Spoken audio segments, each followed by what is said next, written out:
Don't ever let somebody tell you you can't do something. What's going on, everybody? It's Christian Day here, and welcome to the introduction of this channel. Since this channel's new, I know a lot of y'all are not familiar with me, but the ones who do know who I am knows that I have a digital ministry that grew over 10,000 followers on TikTok. That ministry, by the way, was inspired by my favorite verse, 1 Corinthians 10:31. But a lot of people that really follow me on that channel also know me as my COD content on there. So that's kind of like what I do on there, if y'all want to check it out. But I also feel like the Lord has called me to something more personal. But to really give you a fully understanding of what you're going to expect, I kind of want to give you a good idea of who I was inspired by. So I don't know if y'all too familiar with Corey Kenshin, but I really like watching his videos, and he's kind of inspired me to like be myself and ultimately make it holy. And that's kind of the testimony of how God works. You know, God can use what you have and what he gives you and ultimately make it for his glory, you know? That's why 1 Corinthians 10:31 says, so whether you eat or drink or whatever you do, do it to the glory of God. So through that's kind of what made me want to make this channel, is to use what God gifted me and offer it to the internet. I also want to encourage you that if God puts something on your heart,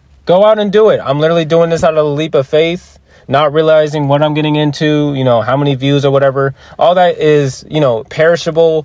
But I know if I do this with the right intention, doing this for the glory of God, you know, being obedient to him, then he will provide, you know? So I hope you guys enjoyed. I hope you guys enjoy the future content, and may God get the glory. What changed offensively so you guys started moving the football in the second half? Shoot, I just started trusting the Lord. I looked up and said, Jesus, whatever your will is for my life, I trust it 100%. And I know that this offense and this team trust in Jesus and his plan for this season. As far as the question goes, I forgot the question, but we got it going in the second half.